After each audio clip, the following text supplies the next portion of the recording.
Orang Belanda ini di suatu saat ketika Raja Tiku menolak, Raja Pariaman menolak, Raja Padang juga menolak, akhirnya dia pergi ke selatan.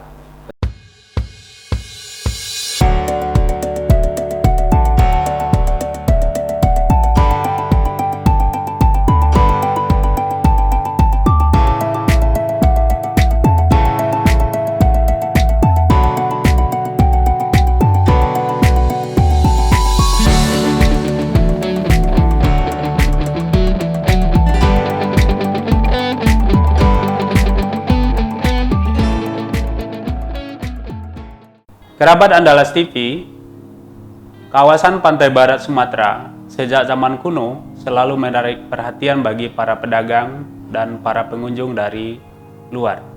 Sampai sekarang, hal itu pun masih terjadi. Lalu pertanyaannya, bagaimana kondisinya sekarang dari kawasan pantai barat itu?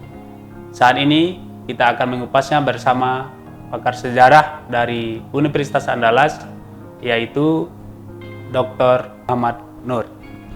Apa kabar? Baik, Pak Nur. Alhamdulillah. Alhamdulillah. Sehat ya? Sehat, Pak Rudi. Ini masih kuliah ya, Pak? Alhamdulillah, kuliah daring. Ya. Masih kuliah daring ya. Dan sudah UTS belum? Sudah, sudah selesai. Sudah menjelang UAS. Sudah menjelang UAS. Ya. Begini, Pak Nur, kita tadi sampaikan bahwa kawasan pantai barat ini selalu menarik perhatian bagi seluruh pedagang, terutama orang dari luar Sumatera ya. Kita ingin tahu ini bagaimana kondisinya dulu, bahkan sampai sekarang, bagaimana kondisinya saat ini? Baik, Pak Rudi, jadi kawasan pantai barat Sumatera adalah suatu kawasan yang sangat menarik. Baik sejak masa lampau, masa kini, dan insya Allah sampai pada masa yang akan datang. Masa yang akan datang ya. Pantai barat Sumatera memang memiliki alam yang keras, menghadap ke Samudra Hindia, yang terkenal ganas, gelombang tinggi, ombaknya besar, dan kecenderungan pantai di sepanjang pantai barat ini adalah curam. Curam ya? Curam. Nggak landai ya? Tidak landai. Jadi lebih banyak terjadi pelabuhan alam daripada pelabuhan buatan. Ya. Nah, sejak masa lalu, pada masa kuno sudah terjadi hubungan yang sangat ramai antara pedagang-pedagang yang berasal dari luar, katakanlah daerah yang sangat jauh, seperti dari India, dari Cina juga, dari Arab, dari Mesir, dan bahkan dari Eropa. Nah, mengapa mereka datang ke pantai barat? Karena pantai barat menyediakan rempah-rempah yang dibutuhkan oleh para pedagang dan dijual ke Eropa. Ke Eropa. Jadi rempah-rempah utama itu misalnya ada kapur barus, ada kemenyan, dan ada lada. Di mana aja lokasinya waktu itu? Kapur barus banyak tumbuh di pedalaman Tapanuli, di daerah Pansur, sehingga Pansur ini dikenal juga sebagai barus. Begitu juga kemenyan, dan sementara lada atau merica adalah primadonanya Minangkabau bagian barat. Waktu itu ya? Waktu itu.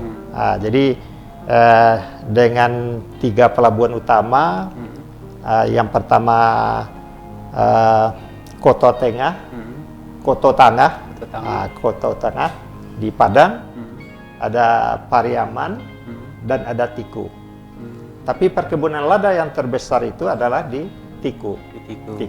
Jadi lada ini rempah-rempah yang paling mahal dan dibutuhkan oleh orang-orang Eropa. Ya. Jadi bahkan saking mahalnya lada ini digunakan untuk pembayar gaji pegawai di Jerman. Oh, di Jerman. Di Jerman. Ya. Nah, ya. Nah, Itu saking mahalnya. saking mahalnya. Ya. Hanya ada beberapa daerah di Nusantara ini yang menghasilkan lada itu. Di samping Tiku, Pariaman, ada di daerah Bengkulu, di sekitar Silebar itu. Kemudian ada di Jawa Barat. Jawa Barat itu di sekitar di Pelabuhan Banten. Pelabuhan Banten mengumpulkan lada juga yang ada di pedalaman Jawa. Kemudian ditumpuk di Pelabuhan Banten, kemudian baru dijual kepada pedagang yang datang. Kepada pedagang dan dibawa ke Eropa. Dan dibawa ke Eropa. Jadi itu terjadi lalu lintas antara perdagangan dan pelayaran di pantai barat Sumatera yang menyinggahi setiap pelabuhan-pelabuhan itu untuk mengambil barang-barang komoditi. Selain rempah, ada juga barang-barang komoditi yang lain yang diperjualkan di setiap pelabuhan dan dibawa ke daerahnya masing-masing. Kawasan pantai barat ini meliputi apa aja? Ya. Dari Nah, Aceh sampai sebetulnya kawasan pantai barat itu mulai dari pantai barat Aceh, kemudian sampai ke selatan pantai barat Minangkabau, sampai ke selatannya lagi Indrapuro, dan terus ke Moko-Moko dan sampai ke pantai barat Bengkulu. Sampai pantai barat Bengkulu. Ya, namun perhatian pemerintah Hindia Belanda memang memandang bahwa kawasan pantai barat ini terkait dengan Sumatera West Coast, maksudnya Sumatera. Pantai barat. Nah, dan pada masa Hindia Belanda dia menjadi sebuah asisten keresidenan yang disebut sebagai Sumatera West Coast. Masuklah di situ beberapa afdeling.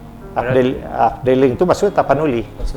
Ya. Berarti nggak masuk Sumatera Selatan?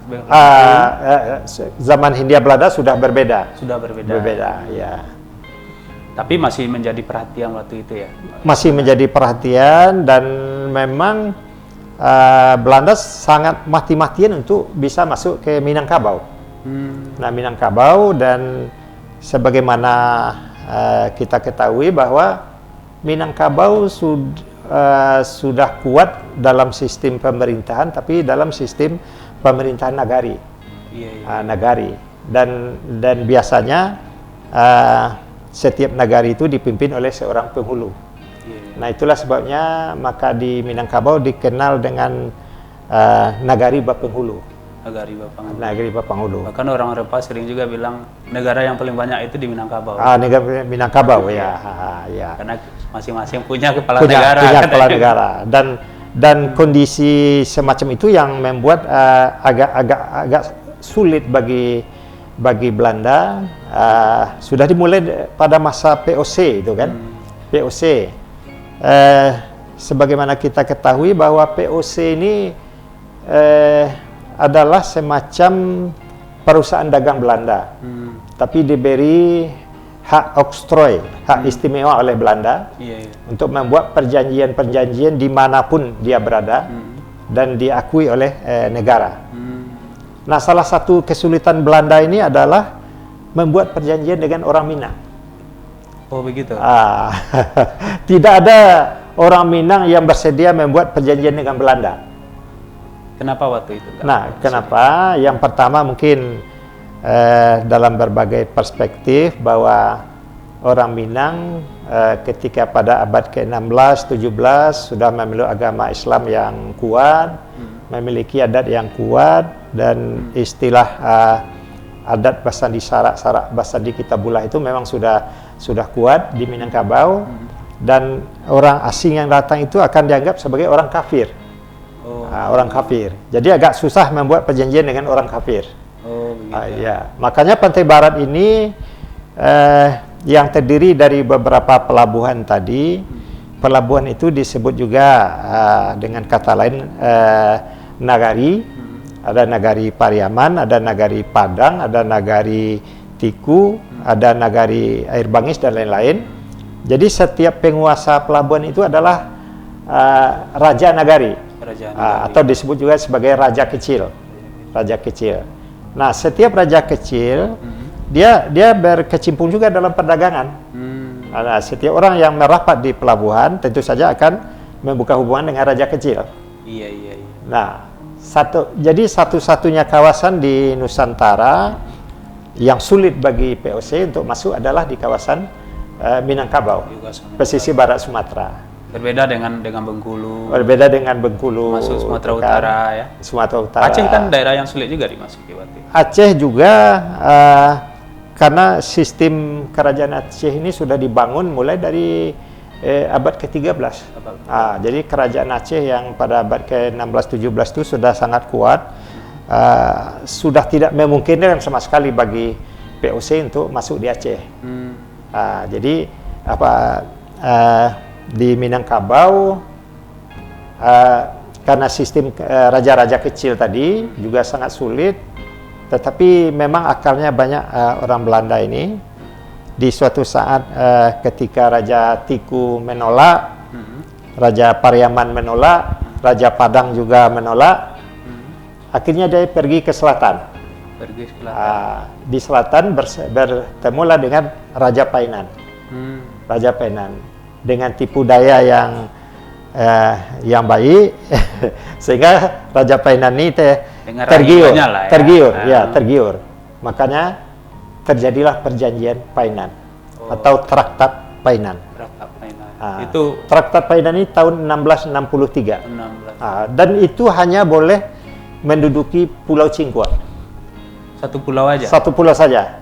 Dia berbasis di Pulau Cingkua dan perjanjian Painan sudah dibuat, tetapi dengan sangat tidak menguntungkan bagi orang Painan sendiri. Oh, begitu. Iya, karena orang Painan ini sudah tergabung dalam kepemimpinan Bandar 10.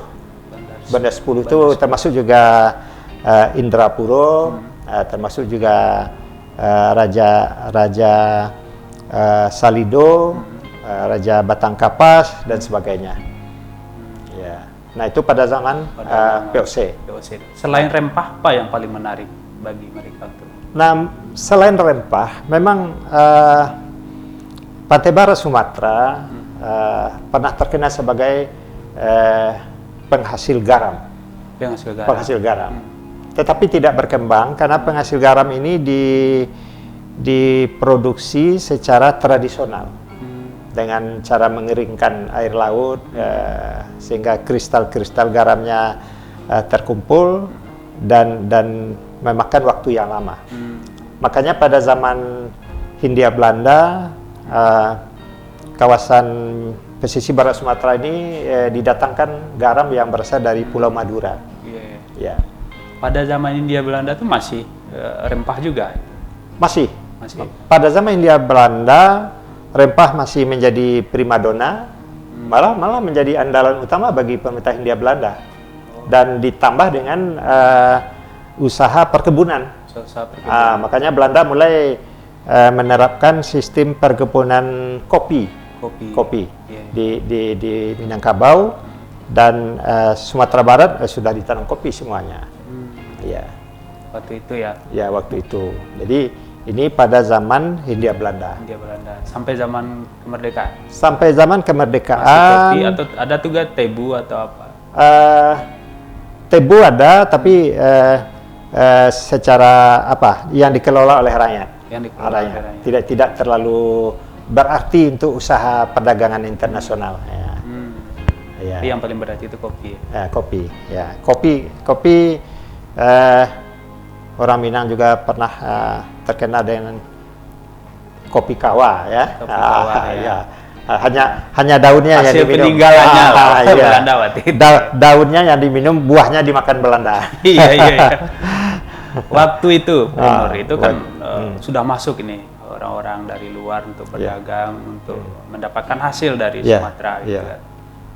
Apa saja fasilitas yang terbangun waktu itu? Nah, memang mulai dari masa kuno itu, terutama abad-abad ke-7 sudah ada, dan sistem lalu lintas pelayaran dan perdagangan karena hanya membutuhkan laut, makanya atau sedikit sentuhan manusia.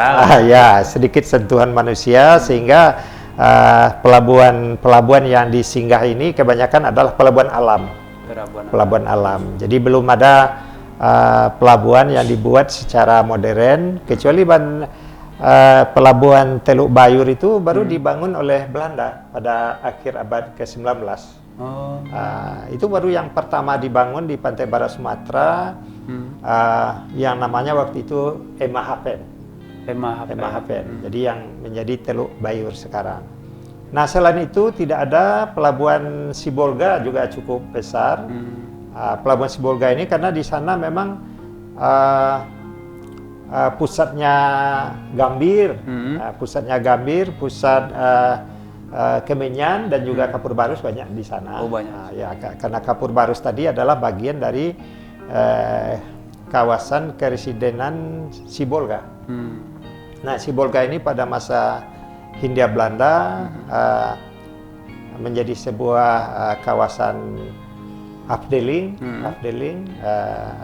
atau asisten residen duduk di situ, yang tadinya adalah duduk di Air Bangis, kemudian pindah ke Sibolga, dan